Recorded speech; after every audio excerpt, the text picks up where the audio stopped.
सिर्फ 3 दिन आपने फटकरी से बनी हुई ये एंटी एजिंग क्रीम यूज़ करनी है। उसके बाद आप रिज़ल्ट देखकर चौंक जाएंगे। आपकी बूढ़ी लटकी हुई स्किन सिर्फ 3 दिन के अंदर अंदर इस तरह से टाइट हो जाएगी जिस तरह से कोई 20 साल की लड़की जवान, खूबसूरत और हसीन दिखती है। क्योंकि फटकरी के अंदर ऐसी खसूसियात होती हैं जो आपकी लटकी हुई स्किन को टाइट करती है। एक रात में ही वाज़िया फ़र्क आपको मिलेगा।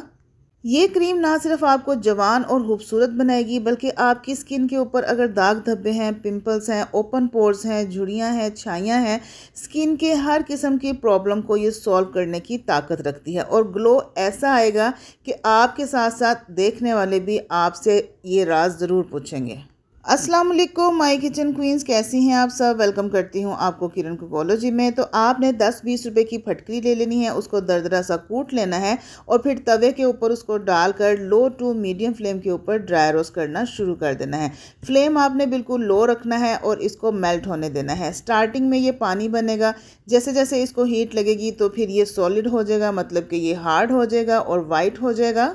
पहले ये क्रिस्टल नुमा पत्थर होता है, जैसे जैसे हीट लगती है तो फिर ये वाइट दूधिया कलर का हो जाता है। फिर आपने इसकी साइड चेंज कर देनी है ताकि ऊपर से भी ये टोटली ड्राई हो जाए। जब तक ये अच्छी तरह से ड्राई नहीं होगा इसका पाउडर नहीं बनेगा। जब फटकरी की दोनों साइड्स ड्राई हो जाएं फिर आपने चूल्हा बंद कर देना है और इसको किसी प्लेट में, बर्तन में निकाल लेना है। उसके बाद बारी आएगी इसको पीसने की। पीसने के लिए आप मैनुअली भी इसका पाउडर बना सकती हैं या फिर ग्राइंडर वाली डिब्बी में डालिए और झट से इसका पाउडर बना लीजिए। क्योंकि ड्राई रोस्ट होने के बाद ये बहुत ज़्यादा सॉफ्ट हो चुकी होती है तो मैनुअली भी ये आसानी से पाउडर बन जाता है। तो पाउडर बनाने के बाद इसको छानना बेहद ज़रूरी है ताकि मोटे पार्टिकल्स इसमें से अलग हो जाएं। अब ये फटकरी का पाउडर तैयार है। इसको आप स्टोर करके रख सकते हैं। अगर आप इसको नमी से बचाएं तो 1 साल से ज़्यादा टाइम तक के लिए ये महफूज रह सकता है। इस पाउडर के साथ आप बेशुमार क्रीमें बना सकती हैं जो एंटी एजिंग होगी और आपकी स्किन ग्लो भी करेगी, बूढ़ी लटकी स्किन को टाइट भी करेगी। तो चलिए क्रीम बनाना स्टार्ट करते हैं। आधा चाय का चम्मच हमने फटकरी का पाउडर लेना है और उसके अंदर 1 छोटा चम्मच रोज़ वाटर ऐड करना है। रोज़ वाटर डालने के बाद इसको अच्छे तरीके से मिक्स करेंगे। मिक्स करने के बाद हम इसको छोड़ देंगे 5 से 10 मिनट के लिए। तो यहाँ पर अच्छे तरीके से मिक्स करने के बाद मैं इसको साइड पे करूँगी और अपनी बाकी की क्रीम बनाना हम शुरू करते हैं। यहाँ पर 1 छोटा चम्मच आलमंड ऑयल या फिर कोकोनट ऑयल, जो भी आपकी स्किन पे सूट करता है वो आप ले लीजिए और इसमें हम डालेंगे 1 एवियन का कैप्सूल या फिर कोई सा भी वाइटनिंग का कैप्सूल आपने ऐड करना है। उसके बाद बारी आती है इसके अंदर फेयरनेस क्रीम ऐड करने की। तो मैं तिब्बत क्रीम का यूज़ कर रही हूँ। आप इसके अलावा फेयर एंड लवली या कोई सी भी फेयरनेस क्रीम ऐड कर सकते हैं। 1 छोटा चाय का चम्मच भर के मैंने इसमें तिब्बत क्रीम का ऐड किया है। बहुत ही मैजिकल रिज़ल्ट आएंगे इस फेयरनेस क्रीम के साथ। तो क्रीम के अंदर आपने अच्छे तरीके से ऑयल को और कैप्सूल को मिक्स कर लेना है। उसके बाद रोज़ वाटर के अंदर जो हमने फटकरी मिक्स करके रखी थी वो हम इस क्रीम के अंदर शामिल कर देंगे। जैसे ही हम इसको शामिल करेंगे फिर आपने इसका मैजिक देखना है। अब हमने दोबारा से इस क्रीम की मिक्सिंग करनी है। मिक्सिंग बड़ी ज़बरदस्त करनी है।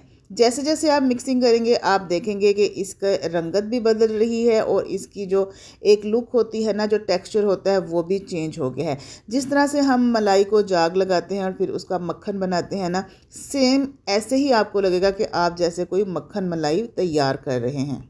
इसके बाद आपने 1 छोटा चम्मच भर के इसमें सन ब्लॉक का ऐड करना है। कोई भी अच्छा सा सन ब्लॉक या जो भी आप रेगुलर यूज़ करती हैं उसका 1 छोटा चम्मच भर के ऐड करना है। दोबारा से इसकी मिक्सिंग स्टार्ट करेंगे। अच्छा, मिक्सिंग करने के बाद आहिस्ता आहिस्ता आप देखेंगे कि क्रीम ने पानी छोड़ना शुरू कर दिया है। इसका मतलब ये नहीं है कि क्रीम ख़राब हो गई है, बल्कि इसका मतलब ये है कि हमारी क्रीम प्योरीफाई हो गई है। 30 सेकंड तक मैंने इसको मिक्स किया और आप देखिए क्रीम ने पानी छोड़ दिया है। ये वही पानी है जो हमने रोज़ वाटर में फटकरी ऐड करके इसमें मिक्स किया था। फटकरी का पाउडर तो क्रीम के अंदर जाके एब्जॉर्ब हो गया, लेकिन जो रोज़ वाटर था वो मिक्स नहीं हुआ, बल्कि इस रोज़ वाटर ने हमारी पूरी क्रीम को धो डाला है। पूरी क्रीम को जो है ना प्योरीफाई कर दिया है। मिक्स आप करते रहिए और रिज़ल्ट देख के आप हैरान हो जाएंगे। बिल्कुल आपको लगेगा जैसे आप अपने चेहरे के लिए कोई मक्खन मलाई तैयार कर रहे हैं। जैसे जैसे मिक्सिंग करेंगे पानी अलग होता जाएगा और क्रीम हमारी परफेक्ट हो जाएगी। फिर पानी को आपने अलग कर लेना है, निकाल लेना है। अब ये हमारी एंटी एजिंग क्रीम बिल्कुल मक्खन मलाई के जैसी नरम और नाजुक सॉफ्ट बन के रेडी हो चुकी है। इसका रिज़ल्ट, इसका टेक्सचर देख के आपको इतना मज़ा आएगा कि आप बार बार ये क्रीम बनाएंगे। अब इस क्रीम को आपने किसी भी खाली डब्बी के अंदर डालकर महफूज कर लेना है। ये क्रीम बिल्कुल भी ख़राब नहीं होगी। आप अगर इसको फ्रिज में रख के भी यूज़ करें तो गर्मियों का मौसम है, 1 महीने तक ये चलेगी। अगर आप अपनी ड्रेसिंग टेबल पे रखते हैं तो फिर 15 से 20 दिन तक ये क्रीम आपकी बिल्कुल भी ख़राब नहीं होगी। डे टाइम में आपने एक बार लगानी है, उसके बाद रात सोने से पहले आपने लाजमी लगानी है। मतलब दिन में 2 दफ़ा यूज़ करें, 3 दिन के अंदर अंदर आपको रिज़ल्ट मिलेगा। क्रीम को आपने अपनी स्किन के अंदर एब्जॉर्ब कर लेना है। हाथों पे, चेहरे पे, पाँव पे, गर्दन पर भी आप लगा सकते हैं। तो रेमेडी अच्छी लगी है तो किरण कुकोलॉजी को सब्सक्राइब कर लीजिए, वीडियो को लाइक कीजिए, शेयर कीजिए और एक प्यारा सा कमेंट भी दीजिएगा। तो इजाज़त दीजिए किरण कुकोलॉजी को। मिलेंगे अपनी नेक्स्ट किसी अच्छी सी वीडियो के साथ। तब तक के लिए अल्लाह हाफिज़, take care and bye bye.